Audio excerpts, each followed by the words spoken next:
I think it's important to point out when the election of 2024 happened, one of the things that I did was convene a special session of the Florida legislature, because I knew that it was very important that all state and local law enforcement would cooperate with DHS with respect to enforcing immigration laws. We had 4 years of an open border, 5, 7, 10 million people coming across illegally, probably 10, but certainly many, many millions.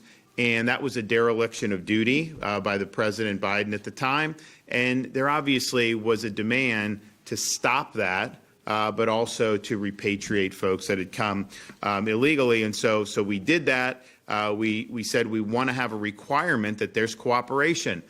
Because that's really, really important. We had to fight to get that, but we eventually got it.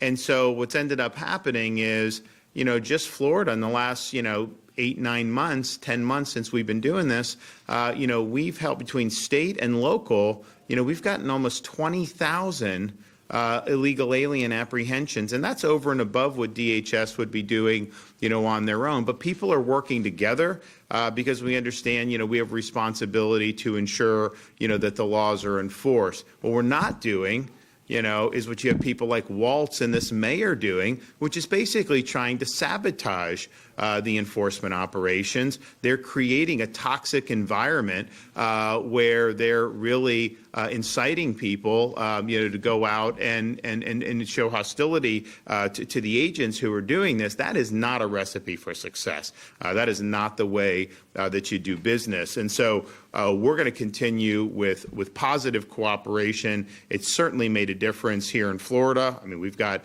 a lot of folks now that have been removed from our communities, and that makes the community safer. It obviously helps taxpayers going forward. But that cooperation, I think, has been really, really important. And you can't have a situation where you have an administration come in, they open the border illegally, you have all these people, and then someone gets elected to fix it, and you basically have a right to sabotage, and then you can't do so. What? The law didn't matter for all those years, and there's no way to correct. We obviously know that we need to do that. So we're going to continue with our positive cooperation. I think that's the only way to do it, and I think that's it's paid big time dividends, for the state of Florida. Now, the other thing that we've done is, if you have somebody illegally driving on the roads and they don't have a license, our highway patrol will find that and then turn them over to DHS. Obviously, you do that. You have a criminal alien, leaves prison, we'll tell DHS, they come pick them up, and then they send them home to their country. You got to do that. Enforcement matters, but you also can help solve this problem by removing incentives to come and stay illegally. So we've done things like employment verification in Florida, E-Verify.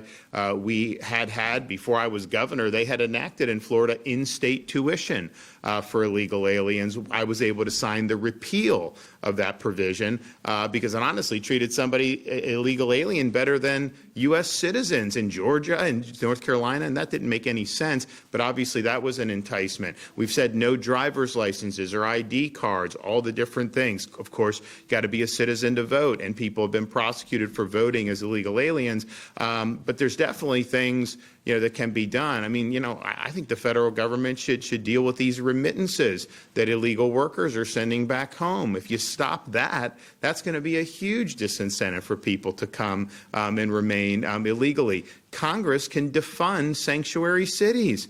Like, these are cities that are being empowered. The Republicans in the House, they just voted to continue funding sanctuary cities. Like, why would you do that? Defund that. So using the tools that you have to create, I think, an environment that's going to promote, the rule of law is really, really important. Interior enforcement is part of that, for sure.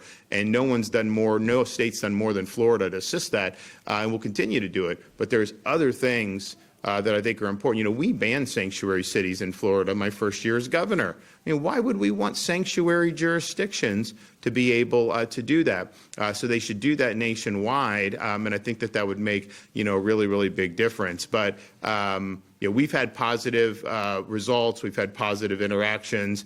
I think it's a very hostile situation that's been created, and that's not the way to do business, and that's not what we want to see. I think people want to see orderly society. They want to see the rules enforced. They want to see people working together, and that's what you're seeing in the free state of Florida.